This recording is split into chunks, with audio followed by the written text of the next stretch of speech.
go back to Tanzania, where my colleague Philip Kitani has been attending a conference on matters agriculture. He's now standing by with, well, the latest from what has been going on there in terms of what the closing plenaries have said and what indeed decisions have been taken that will drive agriculture in Africa forward. Philip, now, of course, the discussion around African agriculture is how to make farmers start to earn much more from whatever they do in agriculture, in value addition, and of course, drive things like industrialization. Talk to us about that.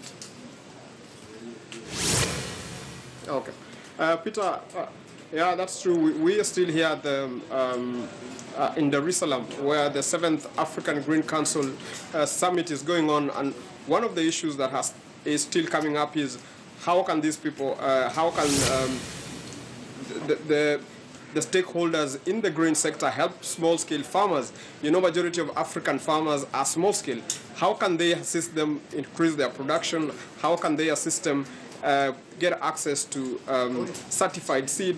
And after that, how can they help them access markets? And you remember early this year, Kenya had a serious issue when it came to the amount of maize that was around. We didn't have enough maize, and we had a problem with our neighbors that Tanzania had banned their traders and farmers not to sell unprocessed grain to other countries. So, but at the moment, what they are saying to the stakeholders are trying to push is that if one country has a problem, these countries can talk together and try and find ways of helping each other in terms of making sure that cross-border trade is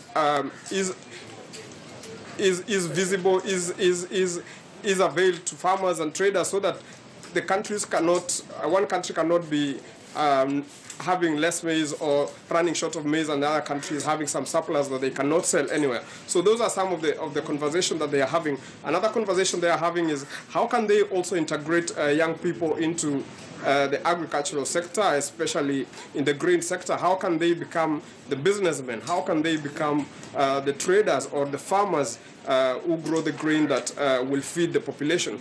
We know by 2050 the population of East Africa will be more than almost 1 billion people. So if we not produce enough now, or if we don't find solution on how to feed the few people that we have now, in a few years' time, the African continent will not be able to feed these people. So those are some of the issues they are trying to find ways, to find solutions, and going forward, what are the short-term measures and long-term measures they need to put in place. To you go, Philip. The fact of the matter is that a lot of the answers to the questions that have been posed at that conference lie in the fact that, well, for many African farmers, they're aged 65 and over. The fact that the average age of an African farmer is north of 60. What measures have they talked about today that should help the youth be able to come into agriculture and in innovative and engaging ways? One of the things is that they need to go back to the basics. They need to introduce agriculture again in schools from as low as primary school. Well, now the youth, the young people can start learning about how to do productive farming, and as they grow up, they will have a feeling that they will be understanding what really goes on in the farm. But as for now, you know, most young people don't like farming, and that is one of the biggest issues. And you've rightly put it, is that majority of African farmers are above the age of 40 or 65. So those are some of the issues they're still trying to do, but the back of the matter or the ball stops at most of these governments. They are the ones who are supposed to reintroduce these subjects in their schools, tertiary schools and colleges, so that the young people can start building desires to join the agricultural sector. It is not an easy sector. It is not for the sissies. It is hard work. So if you can't, if you are not prepared mentally for the hard job that you will face in the farm, then you will not survive in the sector. So those are some of the issues that, and we hope the countries and African governments will take this up, reintroduce agriculture in school, encourage more young people to join this sector. Well, finally, Philip, the fact that Africa has had a huge focus on cash crops, the traditional tea, coffee, that sort of thing. How do we start to diversify away from this and in a way that will integrate Africa and Africans into the global commodities markets?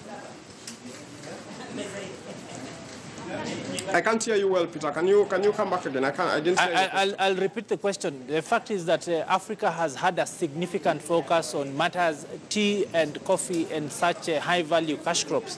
What is the conversation around diversification to enable, well, Africans start to focus on other crops that will enable them make as much money but in different areas?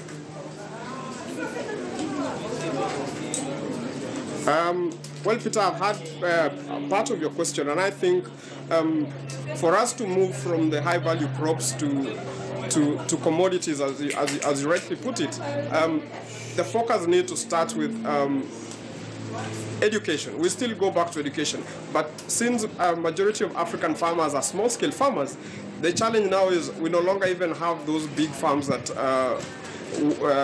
will still grow coffee that will make, at the end of the day, you can make money. So the focus is how can now these farmers or African countries maximize the little land or the little pieces of land that they have so that their farmers produce, regardless of how small the farm is, effectively and good crop and food. Yeah, thank you very much, Philip, for talking to us. That, of course, is my colleague, Philip Keitani. He is down south in Dar es Salaam at a grain summit that, of course, brings together stakeholders in that sector and the various parts of agriculture from various parts of Africa, indeed, right across the world. Asante sana.